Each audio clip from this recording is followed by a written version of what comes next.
The specific conference then definitely has practical implications because it can be used directly into the decision making of the government, and depending on the interest of the audience also it could be used by companies.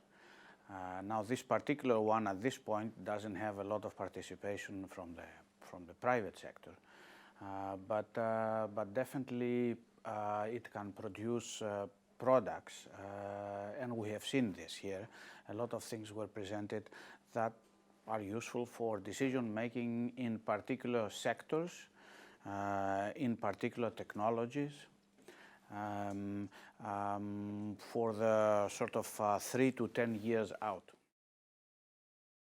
I think the most interesting was that academics could sit in the same room and talk to policy advisors, because usually the interests are different. The academics are interested in developing methodologies and sort of looking deep into one question, whereas policy decision makers are, well, they need things much faster. They need answers, sometimes impossible answers.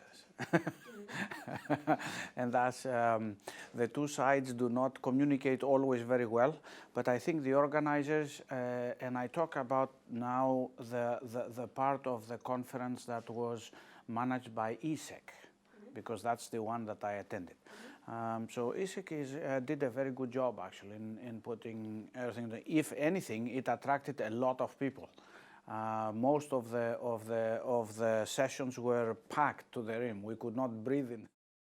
I can tell you also what I would sort of advise for improvement, because I'm sure something like this is in it.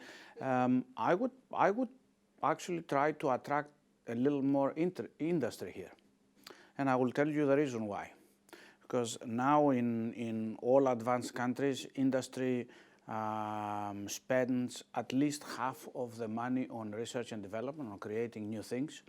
And when we're discussing about ways to take decisions for the future, if they are not at the table, we will be missing something significant.